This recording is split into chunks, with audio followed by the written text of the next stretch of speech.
අයි බං අරු අපිත් එක්ක කතා කරන්න නැතුව යන්නේ. ඌ උඹත් එක්ක තරහ වෙලාද? ඔව්. ඒ මල්ලි මේ වරෙන්කෝ. අයි ඌත් එක්ක තරහ වෙලාද ඉන්නේ?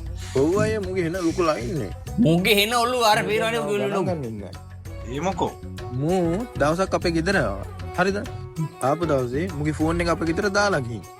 ඉතින් අයියා උගේ ෆෝන් එක මන් දෙන්න එපායි. මං අයියා මුගේ ෆෝන් එකට කෝල් 20ක් විතර ගත්තා. බොරු නම් මේ බලන්නකෝ අයියා මං කෝල් අරන් නැද්ද කියලා. මූ එක කෝල් එකක් ආන්සර් කරේ නෑනේ අයියා. මුගේ හෙන ලොකු ලයින් අයියා දැන්. මුගේ හොඳට මං කෝල් ගත්තේ. ආයෙනම් මුත් එක කිසි කතාවක් නෑ.